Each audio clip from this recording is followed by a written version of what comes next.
ठीक है, अभी जो नेक्स्ट एंगल हम पढ़ रहे हैं वो हम पढ़ रहे हैं ऑब्ट्यूज एंगल। क्या पढ़ रहे हैं? Obtuse angle. ठीक है, ऑब्ट्यूज एंगल्स कौन कौन से एंगल होते हैं? ठीक है, ऑब्ट्यूज एंगल, हर वो एंगल ऑब्ट्यूज एंगल कहलाता है जो 90 से ज़्यादा हो और 180 से कम हो। तो याद रहे कि जो आपकी ये स्ट्रेट लाइन है, ठीक है, इस स्ट्रेट लाइन पे जो एंगल बनता है ये पूरे का पूरा, ठीक है, ये पूरे का पूरा, यहाँ पर आपका 90 भी आ रहा होगा, ठीक है, इधर आपका 90 भी इस पे आता है, इस पे 80 भी आता है, 70 पे 10 भी आता है, फिर यहाँ पे 100 भी आएगा, 110, 100, 180 तक, इस जगह तक जो एंगल्स बनते हैं वो टोटल 180 के एंगल्स बनते हैं। ठीक है, मतलब 0 से स्टार्ट होते हैं, ये 90 और ये 90, मतलब 90 प्लस 90 क्या होता है? देखो 90 प्लस 90 इज इक्वल टू 180।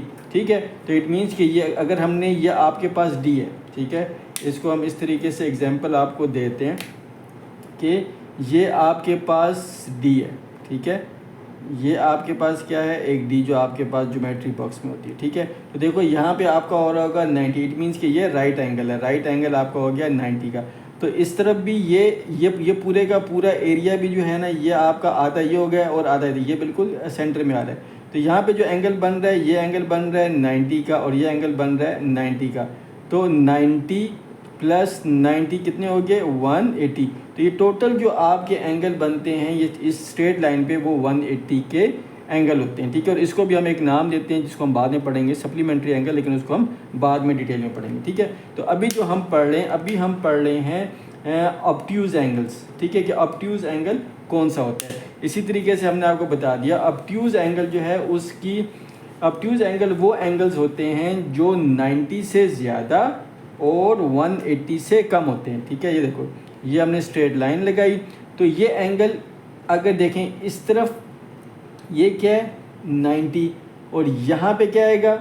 110, यहाँ पे क्या आएगा? 120, 130। तो ये एंगल जो होगा आपका ये 90 से बड़ा होगा, 90 से क्या होगा? बड़ा होगा। तो इसकी शेप कुछ इस तरीके से आती है, इसकी जो जो जो शेप बनती है वो तकरीबन आपकी इस तरीके से इसकी शेप बनती है। ऑब्ट्यूज एंगल की जो शेप बनती है वो इस टाइप की बनती है। ठीक है, वो आपको मैं आपको ये दिखा दे कि 1 2 3 में 3 एक एंगल बनाया तो आपको 3 4 आपको समझ आ जाएगी। ठीक है, ये देखें, नंबर 1 के इसकी शेप, क्योंकि ये स्ट्रेट तो 90 आ रहा है तो 90 से ज़्यादा होगा। ठीक है, तो देखें इसकी शेप या इस तरह बनेगी या यूं पर बनेगी, ठीक है, या यूं बनेगी, मतलब ये थोड़ा इधर कम बेंड हो रहा है, फिर कुछ और हो रहा है। तो इसकी शेप मतलब इस साइड से 90 से इस तरफ जो भी एंगल होगा, लेकिन इससे कम कोई भी एंगल इसके नीचे नहीं बनना चाहिए। वो अगर बनेगा तो वो अलग होगा, उसको फिर हम बाद में हम पढ़ेंगे। ठीक है, तो एक ऑब्ट्यूज एंगल कौन से एंगल होते हैं? वो एंगल होते हैं जिनकी मेजरमेंट 90 से ज़्यादा होती है। उस तरीके से आप यहाँ पे अपना प्रोटेक्टर रखेंगे, ठीक है, और यहाँ पे आप इस तरह आपने प्रोटेक्टर रख लिया, ये आपका 90 आ रहा है, तो इस साइड पे कोई भी आप एंगल ले लो, 95, 96, 90, आप वहाँ पे कुछ भी कर लो। ठीक है, लेट्स सपोज 100 कर लो, पॉइंट डाल के उसको यहाँ पे आप एक लाइन खींच लो, वो आपका ऑब्ट्यूज एंगल होगा। तो समझने की ज़रूरत ये है कि आपने पहले एंगल बनाने कैसे और आपको पता होना चाहिए कि एंगल क्या है। तो ये क्या हो गया? ऑब्ट्यूज एंगल हो गया। समझ आ गए? ऑब्ट्यूज एंगल क्या होते हैं? जो मोर देन 90 से ज़्यादा होते हैं बट 180 से कम। ये जो पॉइंट है, इस पॉइंट से ऊपर ऊपर ऊपर ऊपर और 90 से कम जो भी एंगल बनेगा वो ऑब्ट्यूज एंगल होगा। ठीक है, जो 180 से कम और 90 से ज़्यादा का। ओके।